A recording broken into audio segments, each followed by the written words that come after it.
Good morning, ladies and gentlemen. It's my pleasure to welcome you here at the Czech National Bank building. I am opening the third session with the analysts this year. This session follows the yesterday's monetary meeting of the Czech National Bank's board. First of all, let me introduce the speakers for today. The CNB board is represented by Mr. Marek Mora, Deputy Governor of the Czech National Bank, sitting next to me, and Mr. Petr Král, Executive Director of the Monetary Department, sitting next to Mr. Mora. The other speaker is Mr. Kalar Musil, Director of Macroeconomics Forecasting Division. In line with tradition, our meeting will start with a presentation of the new economic forecast, which was the basis for yesterday's monetary decision to keep Czech interest rates unchanged. The forecast is for first time based on the new prediction model G3+. Its detail will now be presented by Mr. Karel Musil. Mr. Musil, the floor is yours. Thank you.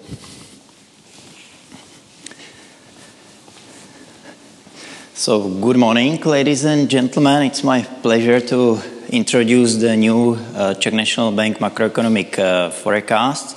And as it was said, it's slightly different compared to the previous forecasting round because we used for the first time a new core projection model, which we call G3+. So I would like to spend some time on that to introduce this model to you, and then I will continue in the standard order. So with the introduction of the macroeconomic forecast, its comparison to the previous forecast, and at the end there are two scenarios that are linked to the baseline scenario.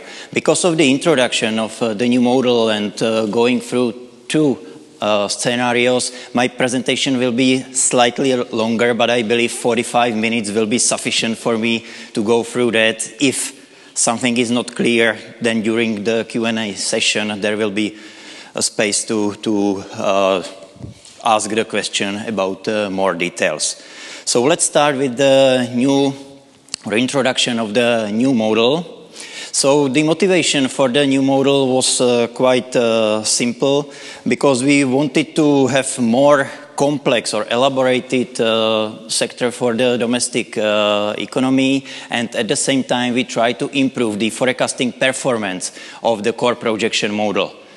Based on that, and actually using our expertise and knowledge about the macroeconomic modeling, and at the same time still keep track with the recent development in macroeconomic modeling for the practical monetary policy usage, we decided to develop this new model and start to use it. As you probably know, there was an alternative scenario in the previous inflation report done by this model. Starting this forecasting round, we switch for this new model G3+, and we will use this model for the future as of now. To characterize the model, it's still a DSG model which somehow extends the previous version of the core projection model that was used at the Czech National Bank since 2008. And the main extension are actually summarized here into several points. It's not the complete set of the changes, but I would like to highlight these to attach your attention. For sure, there is a richer structure of the external sector. What does it mean? In our previous core projection model, there were only three foreign variables. That was foreign GDP growth for the Eurozone, then foreign producer prices, and the foreign interest rates. These three variables, they were not linked. They were modeled as a simple AR processes, not mutually independent. The new structure of the external block, which is part of our G3+, actually extend the number of the variables that are used as a part of the external sector, and at the same time they are mutually linked together. It means that we used for this external block kind of new Keynesian small semi-structural gap which ensures mutual consistency in the development of the foreign variables. And at the same time, we are ready to discuss in more details business cycle position of the Eurozone and its impact on the domestic economy. One of the extensions within the external bloc is also linked to the fact that we divided the foreign producer prices into two subcomponents. It's the energy components and the core components.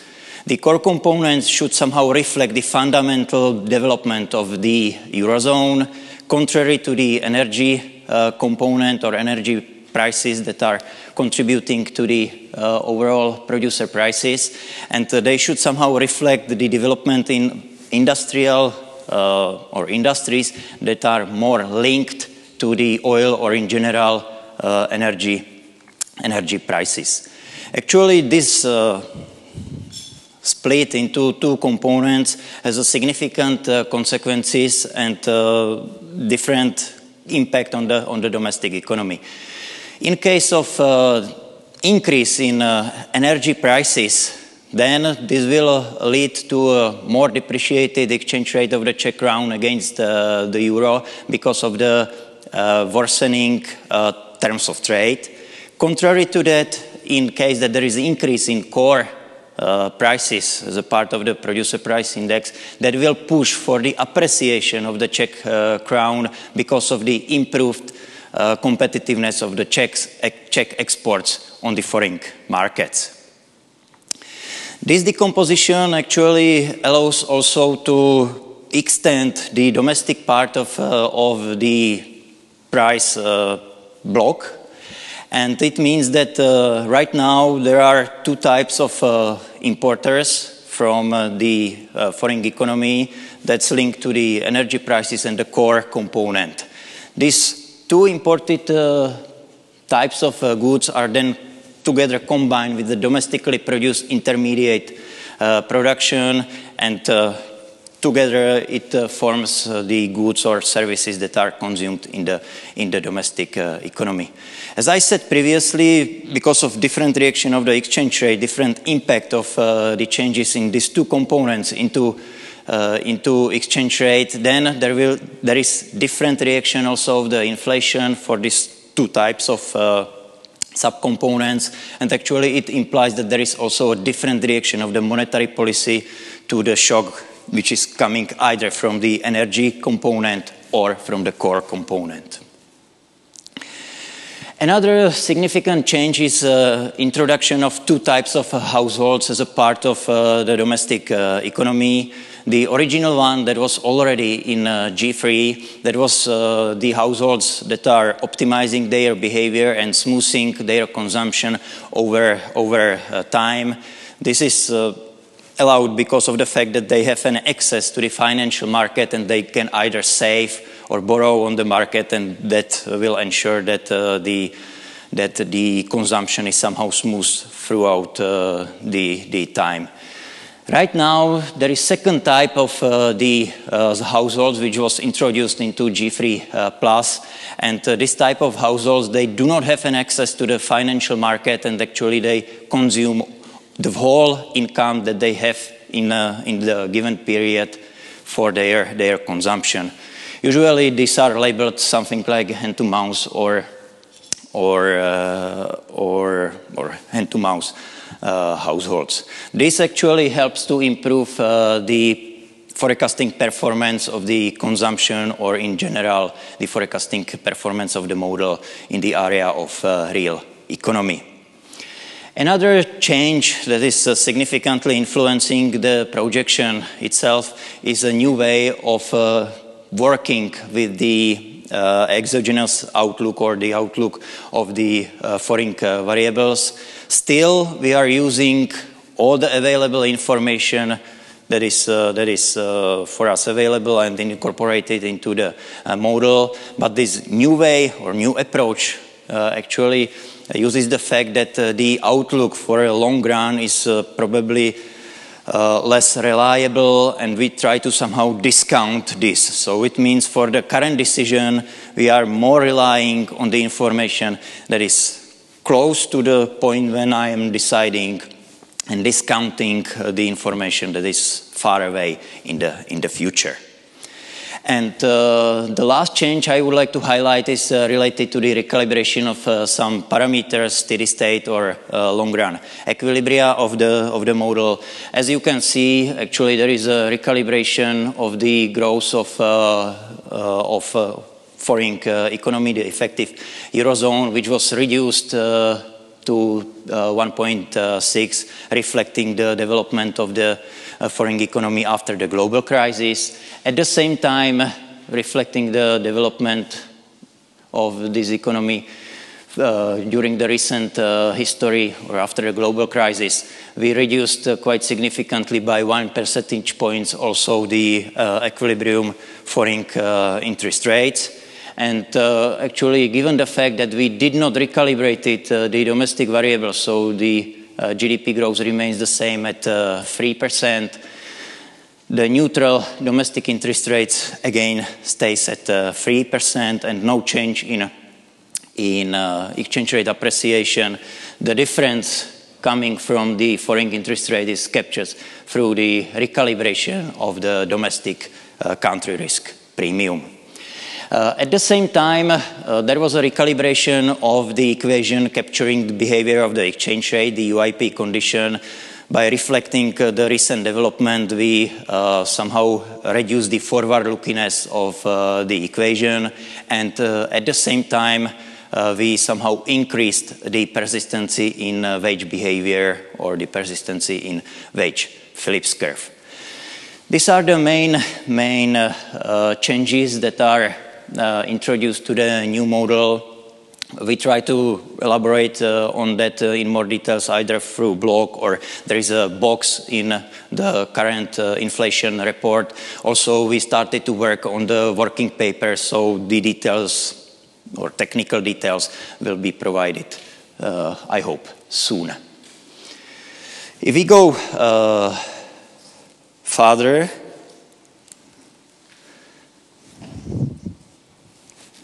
I hope we can. Okay, so then let me continue with the forecast itself. So I will start with the introduction of the assumptions, then go through the baseline scenario and compare it with the previous forecast. So first set of the assumptions is linked to the outlook of the external environment, that we can clearly see that the GDP growth in euro area will continue to decline also in the second quarter, given the sentiment on the market, especially in Germany.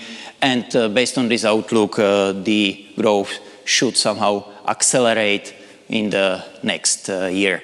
This cyclical deceleration of GDP is reflected also in the outlook of the foreign prices. So further slowdown, and then the PPI dynamics will return back to 2%.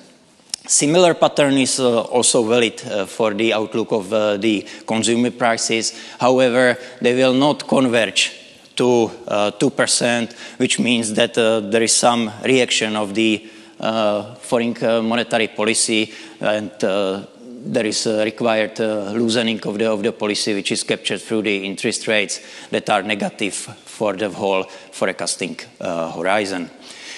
If we check the outlook clearly, this is something like anti-inflationary environment for the domestic economy. If we compare it to the previous projection, it's even more anti-inflationary, especially in the component of the foreign prices, and it will be reflected in the development in the domestic economy.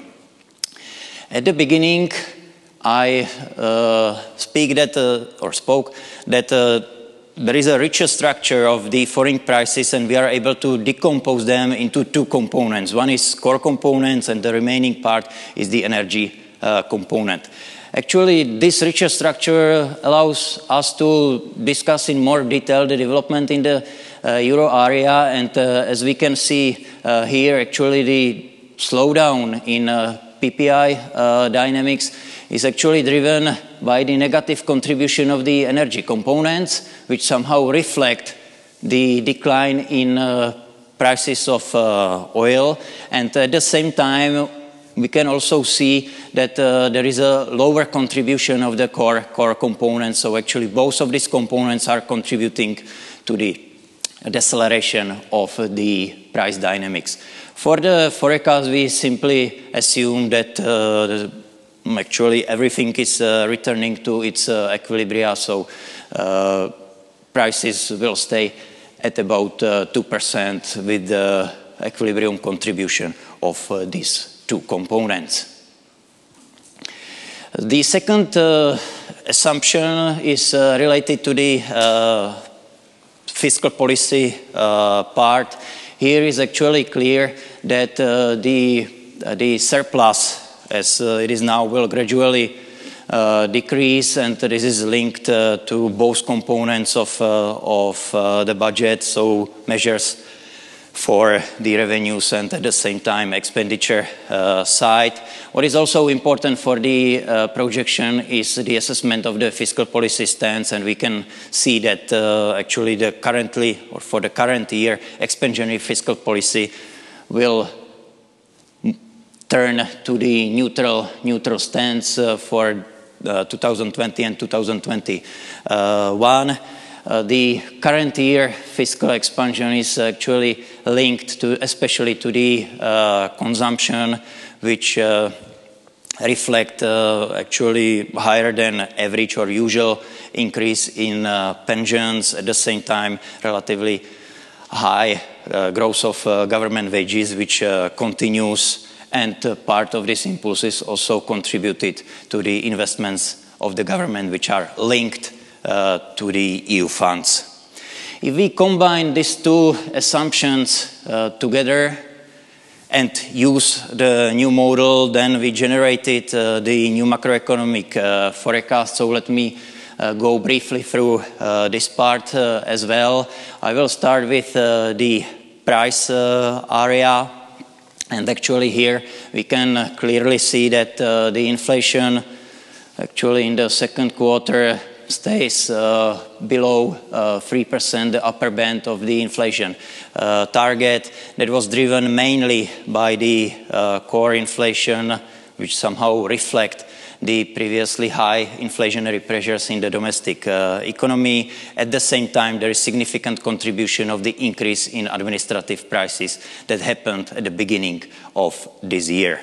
For the rest of the year, the projection says that inflation stay in the upper part of the bound, and then during the next year it will go back to the inflation target. That will be actually the reflection of fading out of the year-on-year effect of the administrative prices, and as well as, of course, the restrictive or previously restrictive monetary policy. What is important here and significantly drove the projection in general is the impact of changes in direct taxes. That is significantly actually changing or adjusting the monetary policy relevant inflation. And actually the effect of this indirect taxes means that the deceleration of the overall inflation because of the second round effects will be somehow slowed, and the inflation will converge to the inflation target a bit slower compared to the situation when there is no impact. Before I will discuss exactly what is included into the projection, let me just explain that actually here, or when I will speak later, it's necessary to distinguish between the first round effects of the indirect taxes changes, which means that that's the effect that the price will change, reflecting the full pass-through of the change in taxes. So it means if there is a decline in taxes, then the decline in inflation will reflect this. At the same time, it's possible that there will be second round effect, and there will be a difference between the impact of the first round effect and the final price for the consumers. What is crucial here is the fact that the Czech National Bank uses escape clauses, so it means no reaction to the first round effects. However, there is a reaction to the second round effects that are linked to the taxes or changes in taxes.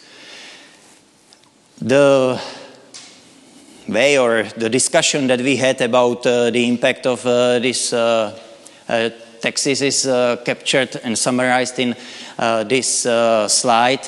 And actually, newly into the projection is incorporated a set of the changes in taxation that appear and we believe are very likely to be implemented and start to be valid starting the beginning of the next year. First of all, it's actually decrease in VAT tax, which is linked to the introduction of the third and fourth phase of the electronic evidence or electronic sales registration. And this is linked to some of the goods and services that are impacted by these facts. These are, for example, hairdressers, restaurants, some water supply, and this type of goods and services. It means that there is, because the VAT is decreasing, that there is a negative first round effect on the inflation because of these changes, but at the same time there is an increase in consumer tax on cigarette because of the harmonization and increase in tax on alcohol. This introduction of these taxes will be somehow delayed a bit within the quarter for different months, and it means that finally this increase in consumer taxes will compensate the initial first round effect coming from the decrease in VAT. So overall it means that the first round effects for the next year will be around zero. So monetary policy inflation and overall inflation are quite close to each other. However, there is a second round effect which is related to the decline or decrease in VAT tax, because we do not assume that there will be a decline in prices because of lower taxation. We just simply assume that the prices will remain the same, which means that the second round effect is, or its timing is in the same period, and the value is actually roughly corresponding to the impact of the first round effects, but in the opposite direction. These second round effects actually stays here for the whole year, because they are not compensated by the, or we do not assume any secondary round effects on the consumer taxes on cigarettes and alcohol, and it will push for increase in inflation. As I said, this is not part of the escape clauses. So it means monetary policy, at least in this framework, will react to the second round effect, and it means that it will push for the increase of the interest rates. I will speak about that once again when I will describe the trajectory of the interest rates. So returning back to the inflation and its components, here it's clear that the projection actually of the core inflation says that there will be some deceleration of the inflation once the inflationary pressures will gradually fade out, and at the same time the slowdown will be somehow slowed by the impact of the second round effects of the changes in taxation. That's exactly here in core inflation where we can see it. The food prices will, or dynamics of food prices will accelerate further, which will reflect the development of prices in agriculture sector, somehow reflecting the previous bad harvest, and then will somehow stabilize around 2%. The dynamics of the regulated or administrative prices is significantly influenced by the increase in prices of electricity at the beginning of year, which is which was quite big. It will stay there in year-on-year dynamics, and then the prices will return back to 2%. The last of the components of the inflation, which is fuel prices, the projection says that on average the prices will gradually decline, which is in line with the gradually declining prices of global oil, and this is somehow supported also by a mild appreciation of the Czech crown against US dollar. When I was speaking about core inflation, I several times tried to highlight that, okay, still the core inflation is relatively high, and it reflects the overall inflationary pressures. We can actually see here that the inflationary pressures are still relatively high, robust, but they are decelerating. The deceleration of it actually is valid also for the rest of this year, and there is a significant contribution to this deceleration by the imported prices. Again, here, by introducing the extended version of the model G3+, we are able to decompose the imported prices into core components, which is linked to the core component of the foreign PPI, and the energy import prices, which is closely linked to the energy components of the foreign prices. So actually, regarding the story, the slowdown in the inflationary pressures is driven by both of the components of the imported prices, which reflects the slowdown in core part and energy part of the foreign prices. For the next year and for 2021, the inflationary pressures somehow stabilize at the level of 2% in their dynamics, which is its kind of neutral impact on the inflation and help to stabilize the inflation there. Also, significant contribution goes for the domestic economy. The decomposition of that is actually showing that the contribution of wages in the domestic economy is gradually slowing down. At the beginning of the year, we can clearly see that there is an impact of increase in nominal wage. In the first half of this year, there is impact of one-time bonuses that were paid to the workers. Then for the projection, there will be a slowdown in nominal wage dynamics, and actually the contribution is stabilizing. There is also constant, I would say, constant contribution of the price of capital, which reflects the continuing real GDP growth. The growth is forecasted to be 2.6% for this year, and for next year in 2021, it will gradually accelerate to its equilibrium, which is 3%. The contribution of components to the growth is clearly driven by the final domestic demands.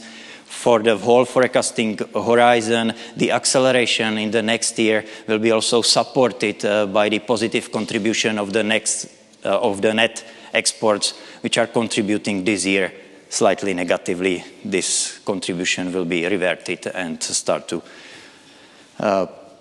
be stimulating the GDP growth. Regarding the components, there is nothing extraordinary as the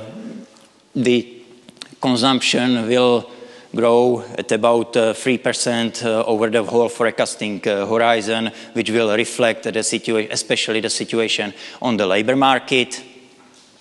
Then the investments also will somehow fluctuate around its current levels in their dynamics. It will be supported by both private and government investments. The acceleration of the exports, which is projected here, somehow reflect also the improvement in the performance of the foreign economy, so it's closely linked to the acceleration of foreign GDP, which somehow appeared during next year. The imports just simply reflect especially the development of the export because of the import content of the export, of course supported by continuing robust growth of consumption and investment. The situation on the labor market is also not surprising. Still, we assess it as that we are declining from some peak that already appeared in the labor market. However, the situation on the labor market is still tight. It means that actually there is some room for gradual decline in growth of employment. At the same time, there is not really a big room for further decrease in the unemployment rate. The situation about the nominal wages, again, nothing surprising. Actually, the nominal wage growth in market sector for this year is forecasted to be around 7%. The reasoning behind that is actually relatively high growth in the first quarter of this year, reflecting the increase in minimum wage. At the same time, as I already mentioned, during the first half of this year, there is an impact of extra bonuses that were paid to the workers for their performance indicators. We do not expect that these high bonuses that appeared in the first half of the year will somehow continue, and the situation of the companies will worsen, which means that also the wage growth will slow down and gradually return to the neutral or long-run level of 5% during 2020 and 21.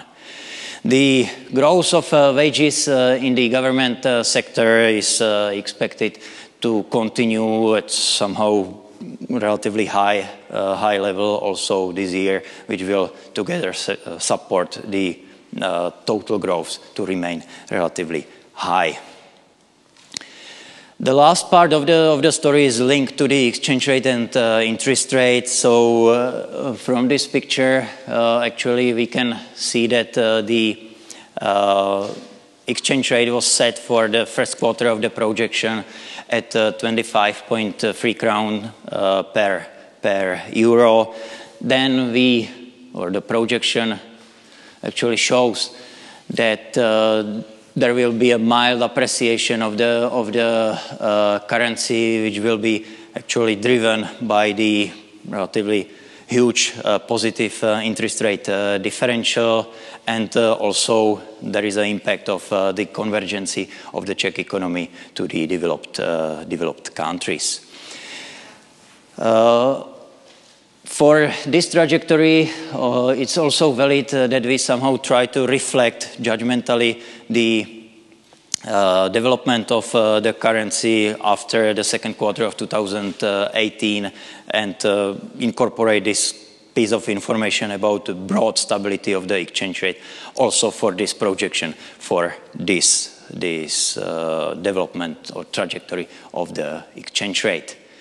And consistently with the projection, there is a modest rise in the interest rates.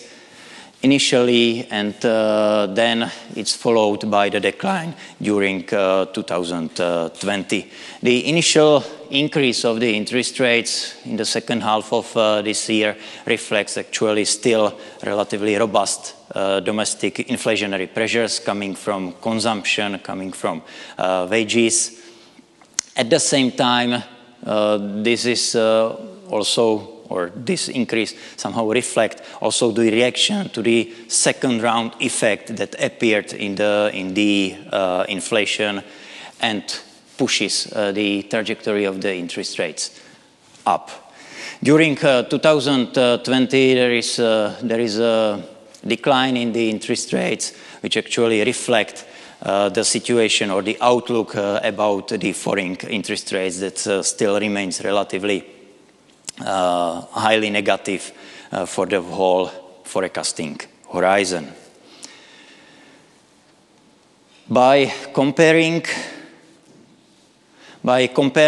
this new macroeconomic projection with the previous forecast, let me first say that there is a change in a way that the previous baseline, the previous forecast was generated by the old model G3. Now the projection is based on a new model G3+, so there is some difference linked to the model change. And on top of that, the forecast of inflation is slightly higher compared to the spring forecasting round, and this is mainly due to slightly higher inflation pressures and also the incorporation of the changes in taxation and the impact through the second round effects of this, which actually means that the inflation is decelerating a bit slower. The GDP growth is roughly the same. There is no big change in the story. There is slightly higher forecast of the wages for the current year, reflecting the surprise coming from the extra bonuses that were paid in the first half of the year.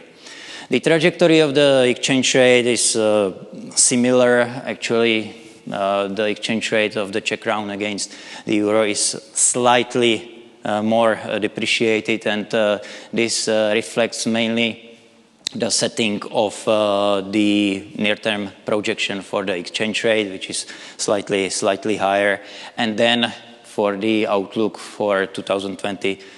There is a worse outlook of the development of the foreign economy, and at the same time, as I mentioned at the beginning, slightly different way of working with the outlook of exogenous variables or with the outlook of foreign economy.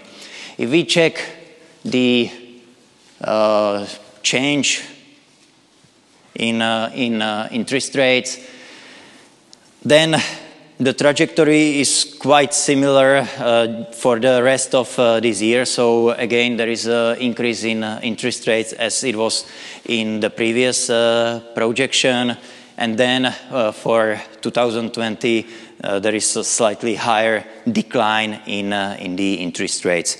If we check in more details what is the driving force behind that, then there is some contribution, which is on average zero, of the introduction of the new model, which is the red bars. Then clearly the biggest contribution comes from the foreign environment, which is mainly linked to the change in the outlook of the foreign interest rates.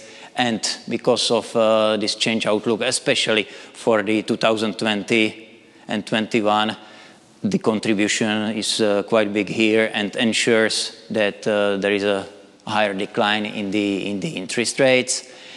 And then the initial states on average is pushing interest rates higher, except of the first quarter of the projection.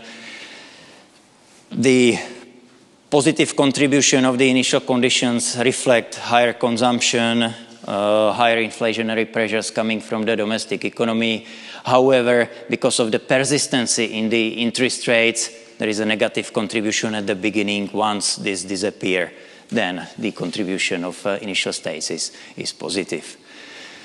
Here I would like to also try to explain what is here in the part of expert judgments, because they are somehow sometimes positive, sometimes negative. And here is necessary to think about that in a way that there are two factors actually combining or pushing against each other.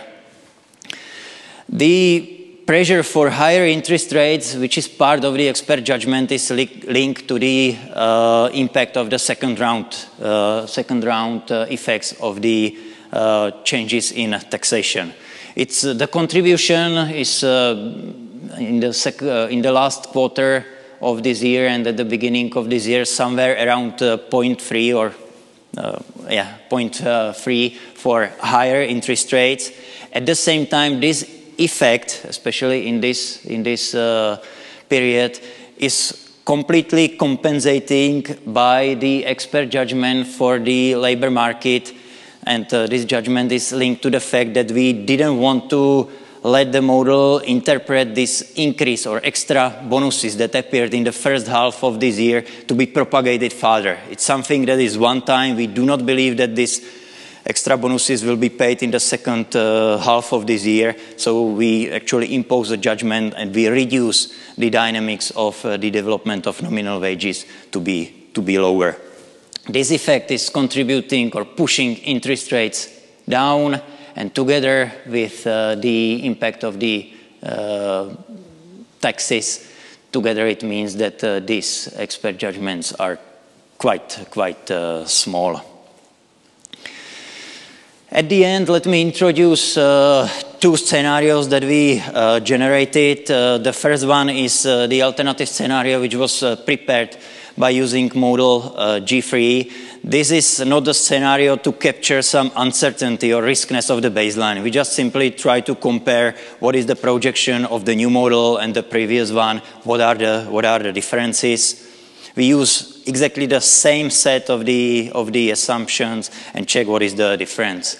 Not surprisingly, the difference is not very big, which means that both of the models are assessing the current situation in the economy and the future development of the economy in the same way. It means actually there is really quite similar projection for inflation, GDP, and exchange rate. The differences are not big.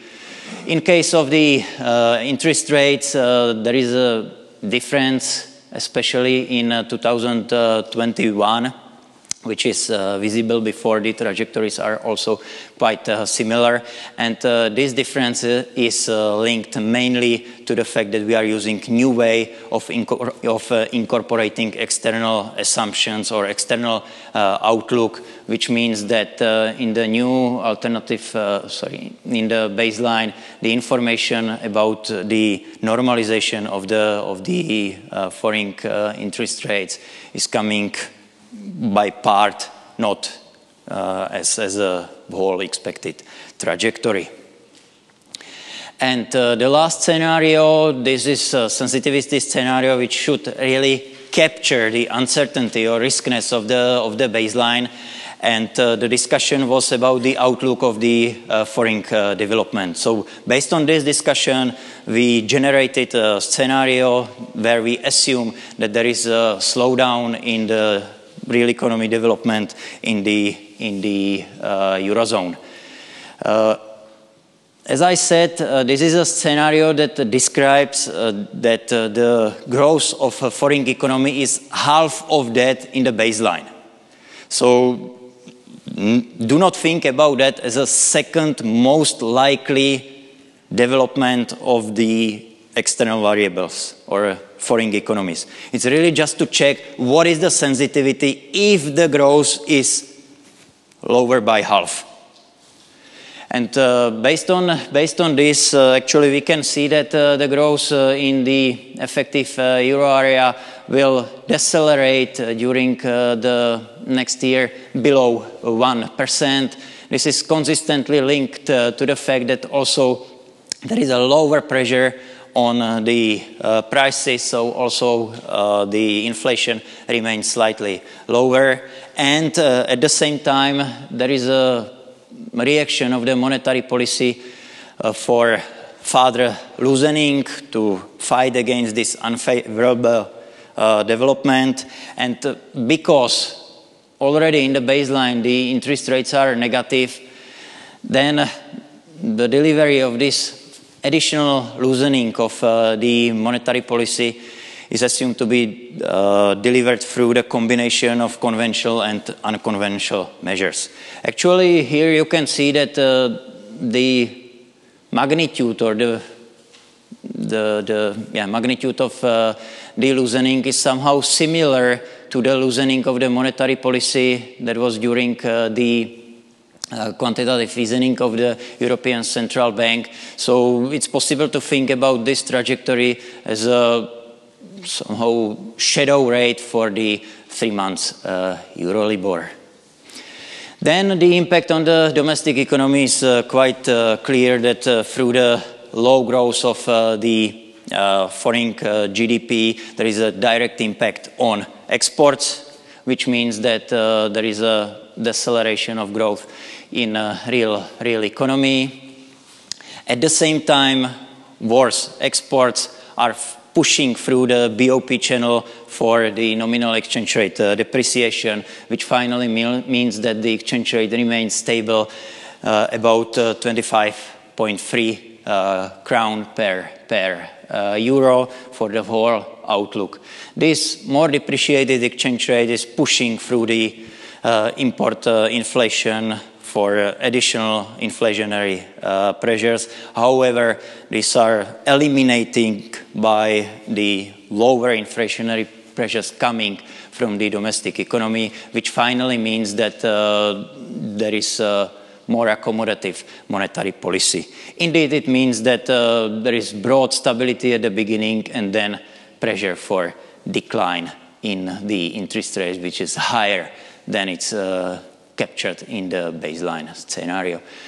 Because this unfavorable development of the foreign economy is simulated to be expected, monetary policy is forward-looking. It means that the change in inflation is kind of negligible and there is an adjustment in monetary condition to deliver this trajectory of the interest rates.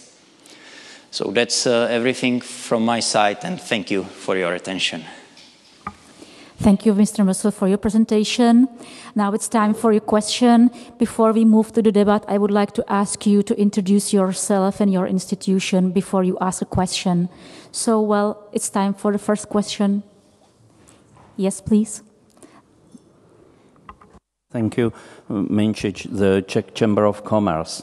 I have one question with respect to the GDP growth. How do you take into account the no-deal Brexit scenario? That's my question. And the second point is a small remark.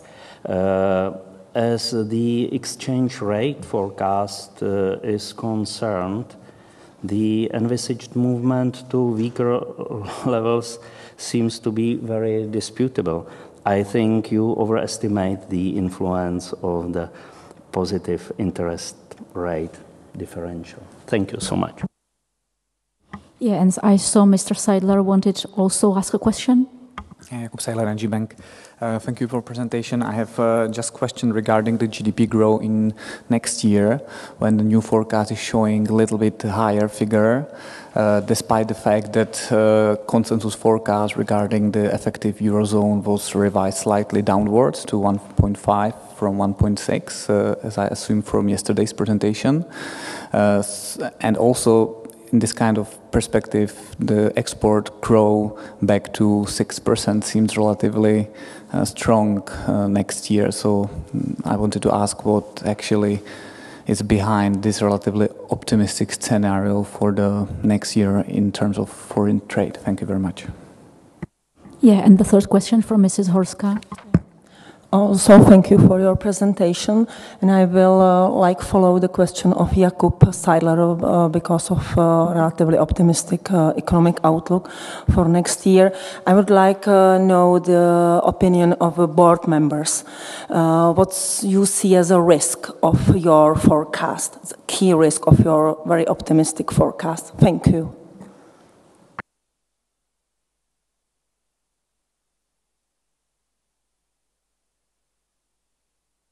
So I will maybe begin, and then I will pass the floor to my colleagues. I will try to answer maybe even some other questions except for this one, which was asked by Helena Horska. On the first question was on GDP growth and why we were so optimistic, from Mr. Mincic. Influence of no-deal Brexit. No, as for the Brexit, we basically remain with our sensitivity scenario, which we made or published in our, I think, was it the inflation report number 1 this year. We don't have any new analysis, and this is basically where we are. There are so many uncertainties still linked to this that we, to produce new ideas, we don't think would help much, and what we have there still remains valid. As for the exchange rate forecast differential, I'm sure my colleagues will say something about it, but I think as it was already presented in Karel Musil presentation, the introduction of the permanent risk premia on the Czech koruna already helps basically to slow down the convergence process or the appreciation process of the Czech koruna. So this is compared to the previous model G3, something which we think makes, or at least the board thinks makes, the exchange rate forecast a bit more realistic. But we still assume koruna to appreciate. We still think this is our best judgment given the convergence process in the Czech economy and still given the quite a substantial positive interest rate differential between Czech koruna and the euro. We know that the link is not as strong as it was before, but we still think that it works at least partly. And then to the question of Helena Horska, what are the key risks of the board on the forecast? I think we were quite explicit about it. The risk number 1 is that the board was somewhat more pessimistic about one of the key assumptions of the forecast, which was the external development assumption. That's why we also asked our monetary department to prepare for us this sensitivity analysis where we kept the growth rates basically at the level of 2019. We were skeptical about this acceleration in 2020. So this was the risk number 1, and this also influenced substantially our monetary policy decision as we communicated yesterday. And then the other 2 risks are risks which we keep repeating already for some time, or let's say uncertainties. It's one uncertainty is linked to the disorderly, or if you want to call it hard or whatever, Brexit, and the other one is linked to the overall global development and uncertainties linked to the risk of trade wars and all this stuff.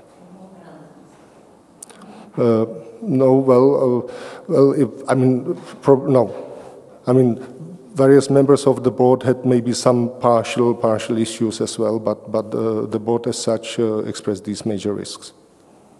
Now I will ask my colleagues maybe to say a bit more about the other parts. Thank you.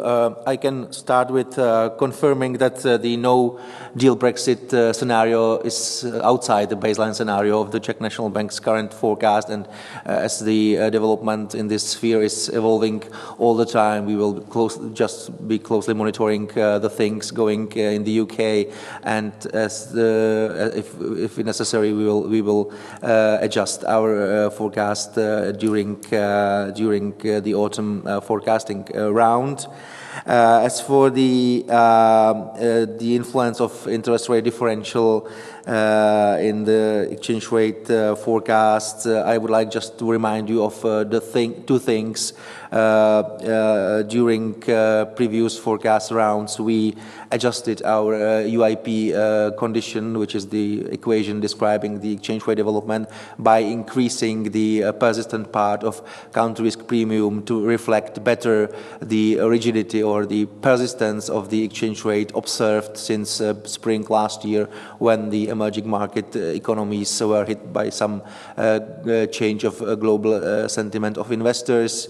And also the switch from the G3 to G3 plus model, which has a bit differently set some long-term parameters, as was described by Karel at the beginning of his presentation. All these changes are pushing the exchange rate to appreciate more slowly compared to the previous forecast. That's why we believe that this exchange rate forecast is relatively unbiased, and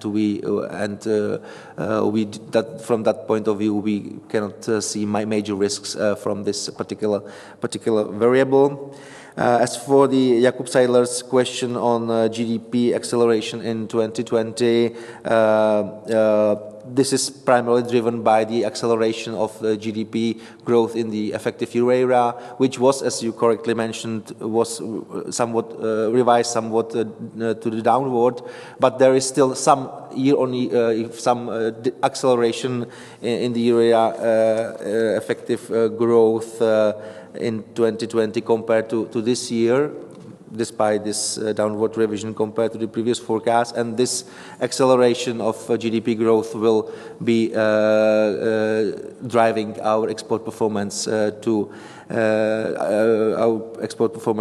upwards. And there is another important factor which is directly linked to G3 plus model, which is the acceleration of the core component of PPI growth in the euro area, which is let's say pushing, which is to some extent improving the price competitiveness of Czech exporters, which is also contributing to that acceleration of export growth in 2020, and in total this means this slight pickup of domestic growth to 2.9 in 2020 and 3% in 2021, which is close to the estimated potential output growth rate.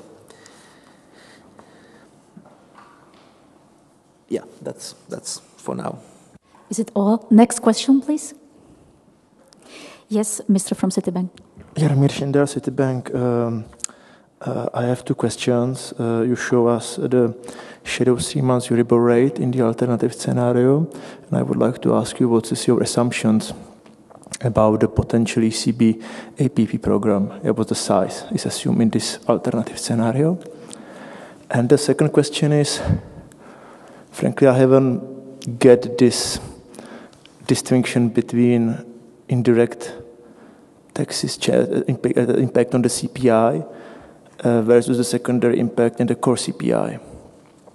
Because from my perspective, this is just artificial decomposition of the CPI growth. It means that nothing has changed, prices are almost unchanged, and you artificially show higher core CPI. And this is something that I frankly didn't get it.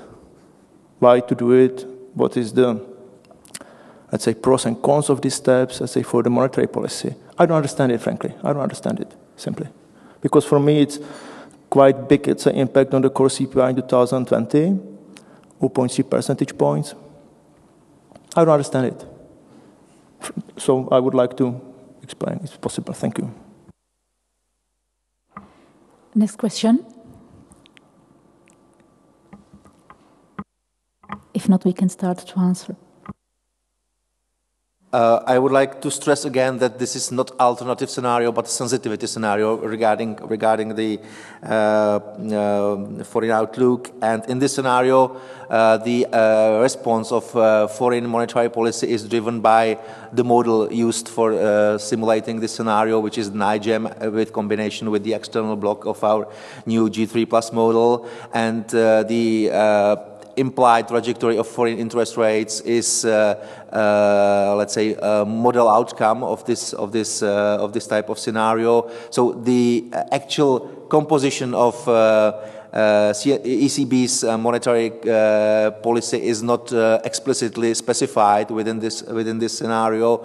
We just need to describe the situation that there will be some pressure on the ECB to further relax its monetary policy conditions via some combination, but not explicitly defined combination of conventional and unconventional monetary policy tools. And this combination in the past led us to the usage of shadow rate. So in this scenario, the shadow rate is playing the role of the foreign monetary policy influence on domestic monetary policy outcome. And as for the indirect exchanges, we use our standard way how to cope with indirect exchanges. So the monetary policy rule is reacting on monetary policy inflation, which is headline inflation excluding primary effects of indirect exchanges.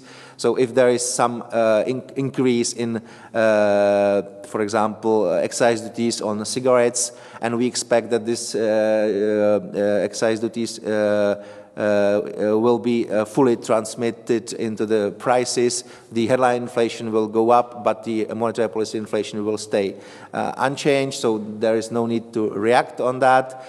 For the reclassification of some groups of goods and services from the higher to the lower VAT rate, we assume that the prices for consumers will not change at all in general, which together with this estimated negative primary effect will mean that the secondary positive effects should appear, and these secondary effects are a standard part of our monetary policy inflation definition. So from this point of view, we do not change anything from our previous definitions and previous way of reacting.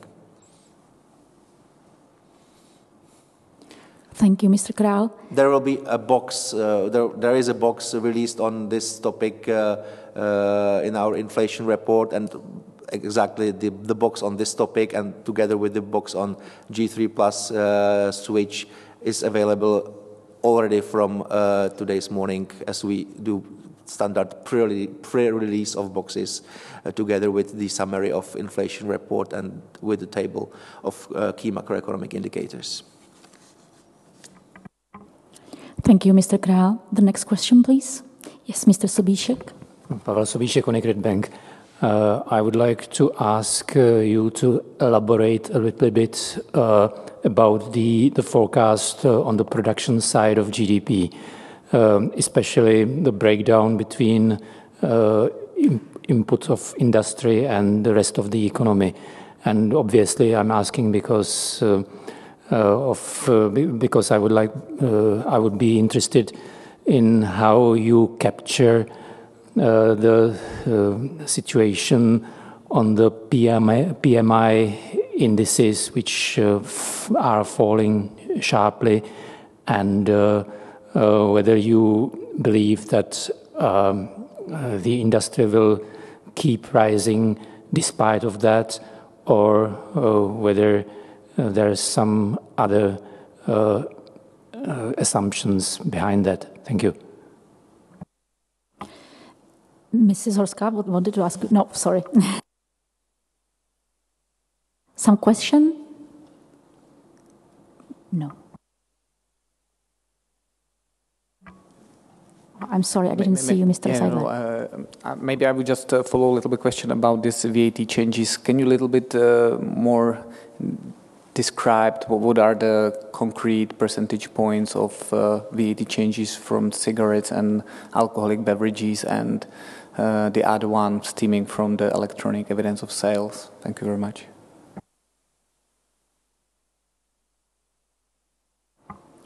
Next question.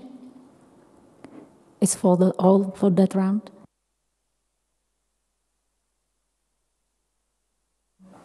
As for the Mr. Sobíšek's question, we do not provide the breakdown of GDP growth per contributions of individual industries on the forecast. But from the story about the demand component contributions to the overall GDP growth, one can easily derive that with the household consumption being primary driver of the continued economic growth, the domestically oriented industries such as services, etc., will be benefiting from that type of growth, together with construction, which is benefiting from the increased investment activity in the government and also private sector. We can expect that the contribution of manufacturing will be subdued, especially this year, because of the observed deceleration of foreign demand growth, which is the primary driver of our export performance. So this can be described like that. So, unfortunately, we do not have detailed forecasts for individual industries for the forecast horizon. As for the PMI, you mean PMI in the Czech Republic or in the Euro area? Manufacturing PMI in Germany as well as the Czech Republic. The nowcasting models for Euro area economic activity do not let's say take into account PMI in Germany and in other countries. Because of some reasons, we use indicators like IFO, ZEF, or economic sentiment indicator of the European Commission, and that's why we cannot simply say what the latest available figure for PMI would mean for the forecast of these bridge equations model or nowcasting models. This economic sentiment is changing quite fast. We are from the forecasting perspective, we are observing that, but we have some cutoff date of the forecast, which was approximately 2 weeks ago. And if something is changing, this is probably this will definitely be somewhat addressed by our next economic forecast in the autumn. And this is probably also the question for policymakers, how they perceive the latest available figures on PMI. So maybe Marek would like to add something on that. Maybe I can say something on that and maybe link it to the unanswered part of a question of Helena Horska, who asked about the other risks. Indeed, the board is seeing basically two worlds which are drifting apart, if I may say it this way. One world is the domestic economy, which is still robust, very resilient. We can see the wage growth, which is even stronger than in our last forecast, strong domestic consumption on the one hand, and on the other hand, we get all these figures. You mentioned one, but there are many others, and we get the figures about the external economy, especially about the German economy, with which the Czech Republic has traditionally been very much linked, mainly through manufacturing. And of course, we are asking ourselves what's going actually on, and which story is more credible. The domestic story is clearly a pro-inflationary story, pointing to the direction of our baseline scenario, meaning maybe one should increase the interest rates. But then we have the external world, which obviously goes exactly in the opposite direction, and there were some, let's say, variety of issues about, how much weight you put on the one element and how much weight on the other element. But obviously, as you can see from the outcome of the vote, whatever the dilemma it was within each member of the board, all of us actually thought that the external part, the anti-inflationary part, prevails over the domestic part. But there is something, how should I call it, maybe strange going on. How come that the Czech Republic starts being so much autonomous or so much resilient vis-à-vis the development in Germany? And this is a question mark indeed. As for the VAT changes, there is a very detailed table in the box which I was referring to in my previous answer on this question. I can briefly go through the table, saying that the VAT change, the reclassification of the VAT. Reclassification of some items within the consumer basket from the higher to the lower VAT rate will affect both administered prices and market prices. Within the administered prices, this is heat and cooling and other items such as water supply prices and sewage collection charges, where the impacts are relatively small. And in these two particular items, we expect that the VAT change will be transmitted into the decline of final prices by approximately 1/2. As for the market prices, the reclassification of items from the higher to the lower VAT rate will affect within the core inflation, the books and other services such as hairdressing services, restaurants, and some other. Here the primary effect is quite significant, more than 0 percentage points with negative sign. And here we expect no change in final prices for customers. That's why there is second round effect of the same magnitude with the opposite sign. Thank you both. Is there any other question? So the floor is open for question.